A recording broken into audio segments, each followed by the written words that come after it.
টানা কর্মসূচির মধ্য দিয়ে সারা দেশে বিএনপির ৪৬তম প্রতিষ্ঠা বার্ষিকী পালিত হচ্ছে। দিনব্যাপী শোভাযাত্রা, কেক কাটা, আলোচনা সভা সহ নানা আয়োজন করা হয়। প্রতিনিধিদের পাঠানো তথ্যচিত্রে রেজওয়ান শরীফের আরেকটি রিপোর্ট। মেহেরপুরের গাংনীতে বিএনপি কার্যালয়ে দলীয় ও জাতীয় পতাকা উত্তোলন করা হয়। এ সময় বিএনপি নেতা জাবেদ মাসুদ মিল্টন, আমজাদ হোসেন, আসাদুজ্জামান সহ দলীয় নেতাকর্মীরা উপস্থিত ছিলেন। নেত্রকোনা সদর ও পূর্বধলায় আলোচনা সভা ও দোয়া মাহফিল অনুষ্ঠিত হয়েছে।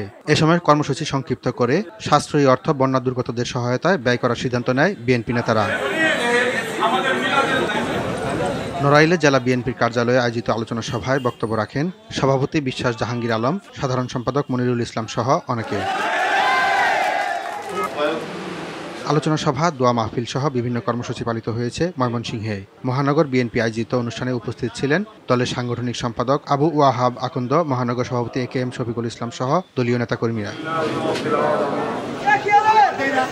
বাগেরহাটে প্রতিষ্ঠাবার্ষিকী উপলক্ষে শোভাযাত্রা ও আলোচনা সভায় উপস্থিত ছিলেন বিএনপি নেতা এটিএম আকরাম হোসেন, শামীমুর রহমান সহ অনেকে।